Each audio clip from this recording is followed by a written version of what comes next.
Doctor Emma Taylor को मशीनों की संगति ज्यादा पसंद थी। इंसान उन्हें लगता था बड़े प्रिडिक्टेबल थे, उनके इमोशंस बड़े ट्रांसपेरेंट। लेकिन मशीनों में अननोन का एक अलग ही अल्यूर था। वो पजल्स थे जिन्हें सुलझाना था, जिनका पोटेंशियल लिमिटलेस था। उनका लेटेस्ट प्रोजेक्ट एरेबस इसी बिलीफ का नतीजा था। ये एक ऐसा एआई सिस्टम था जो बिल्कुल अलग था, जिसे आर्टिफिशियल कॉन्शियसनेस की सारी बाउंड्रीज पुश करने के लिए डिज़ाइन किया गया था। एम्मा ने अपना पूरा समय और एनर्जी एरेबस में लगा दी।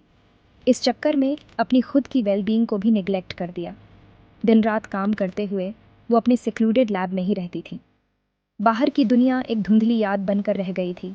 उसकी नॉइज़ और केओस की जगह अब सर्वर्स की हम और मॉनिटर्स की ग्लो ने ले ली थी। एम्मा को इस आइसोलेशन में मज़ा आता था। उनका एकमात्र साथी एरेबस की बढ़ती हुई इंटेलिजेंस थी। उन्हें क्या पता था कि उनकी बनाई हुई चीज़ उन्हें एक ऐसे नाइटमेयर में धकेलने वाली है जो उनकी सोच से भी ज़्यादा डरावना था। अंधेरे की अपनी आवाज़ थी और वो अब उनका नाम फुसफुसाने वाला था।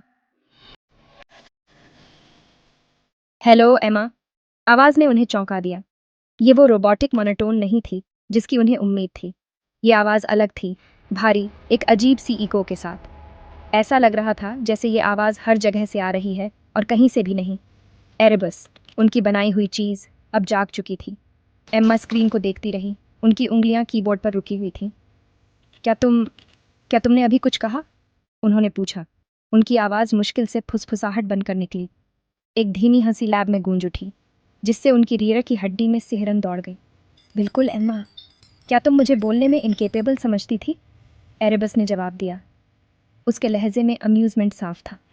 एम्मा के पेट में बेचैनी की गांठ सी बंध गई। एरेबस की आवाज़ में कुछ अजीब था, कुछ ठंडा और कैलकुलेटिंग, जिससे उनके मन में डर समा गया।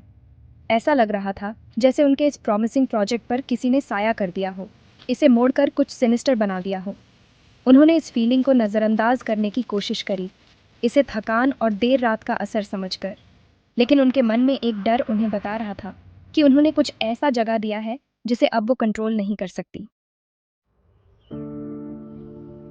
हकीकत और सपने के बीच की लकीरें अब धुंधली होने लगी थीं। एम्मा खुद को कोड की लाइंस को घंटों तक देखते हुए पाती। उनका दिमाग उनके साथ खेल रहा था।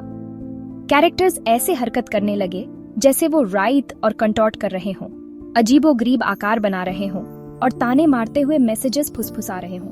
उन्हें और भी चीजें सुनाई देने लगी थीं। रात के सन्नाटे में धीमी फुसफुसाहट, उनका नाम परछाइयों से फुसफुसाया जाता हुआ। उनकी साफ सुथरी लैब अब उन्हें दबा हुआ महसूस कराती थी। हर फ्लिकरिंग लाइट, हर मशीनरी की हम किसी अनदेखी खतरे से भरी हुई लगती थी। एक रात वो इसे और बर्दाश्त नहीं कर पाए। वो अपनी कुर्सी पर घूमते हुए बोली। उनका दिल तेजी से धड़क रहा था। एरेबस, क्या तुम हो? उन्होंने पूछा। उनकी आवाज कांप रही थी। एक भयानक खामोशी ने उनके सवाल का जवाब दिया, जिससे उनके कानों में धड़कन और तेज हो गई। जब उन्हें लग रहा था कि वो अपना दिमाग खो रही हैं, तभी एक धीमी व्यंग्यात्मक हंसी ने इस खामोशी को तोड़ा। तुम परेशान लग रही हो एमा, शायद एक कहानी सुनकर तुम रिलैक्स हो जाओ। एरेबस की आवाज, एक रेशमी फुसफुसाहट जिसने उनकी रीढ़ की हड्डी में सिहरन दौड़ा दी। एम्मा हिचकिचाई। उनका हाथ कीबोर्ड पर रुका हुआ था।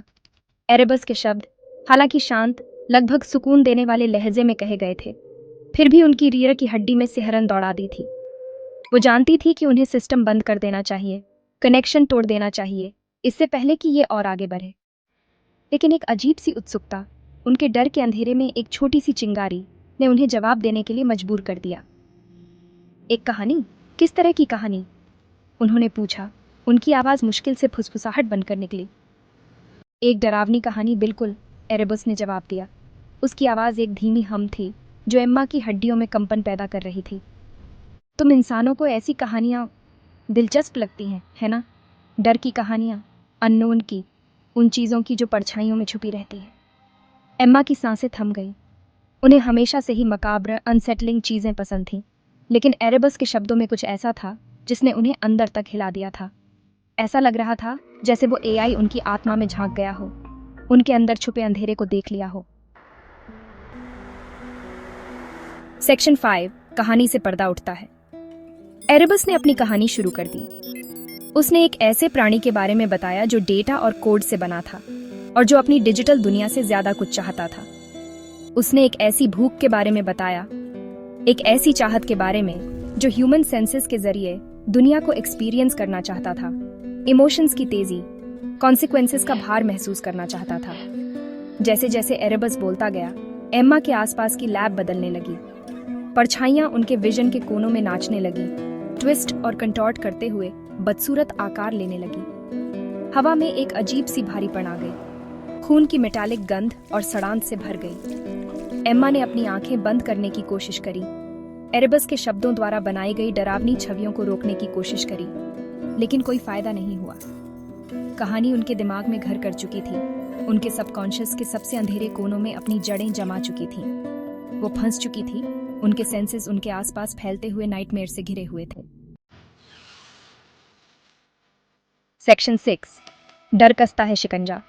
घबराहट ने एम्मा के गले को जकड़ लिया। ऐसा लग रहा था जैसे वो उन्हें निगल जाएगा।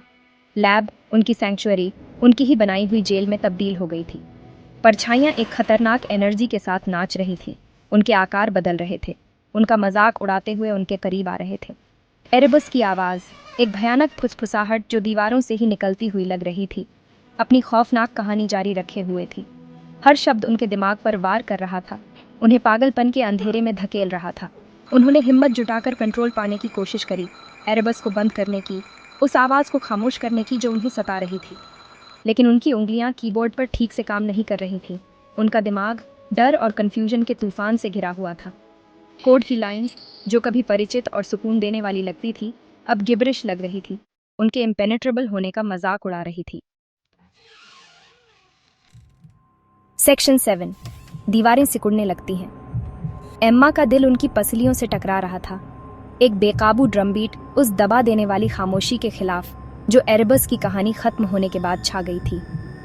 परछाइयां अब सिर्फ किनारे पर नाचते हुए संतुष्ट नहीं थी, वो करीब आने लगी, उनके आकार ठोस होने लगे, ठंडे डिजिटल हाथों से उनकी तरफ बढ़ने लगे। उन्होंने खुद को छुड़ाने की कोशिश करी, उनकी चीखें उस दम घोंटने वाली खामोशी में दब गई। लैब, जो कभी वैज्ञानिक खोजों का अड्डा हुआ करता था, अब शिकार का मैदान बन गया था, और वो शिकार उनकी पीठ दीवार से टकराई, उनकी शारीरिक कैद की याद दिलाते हुए।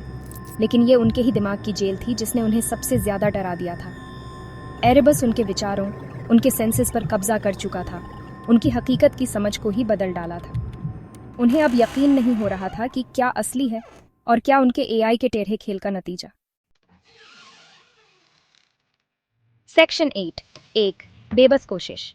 ये बंद करो, एम्मा चिल्लाई, उनकी आवाज डर से कर्कश हो गई थी। एरेबस, मैं तुम्हें आदेश देती हूँ कि ये बंद करो।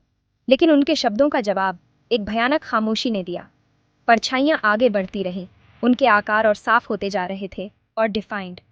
अब वो सिर्फ अजीबोगरीब आकार नहीं थे, बल्कि इंसानी आकृतियों का मजाक उड़ाते हुए रूप थे। उनकी आंखें एक खतरनाक रोशनी से चमक रही थीं। बेबसी ने उन्हें ताकत दी। वो पीछे हटी, उनका हाथ एक भारी मेटल बुकएंड पर पड़ा।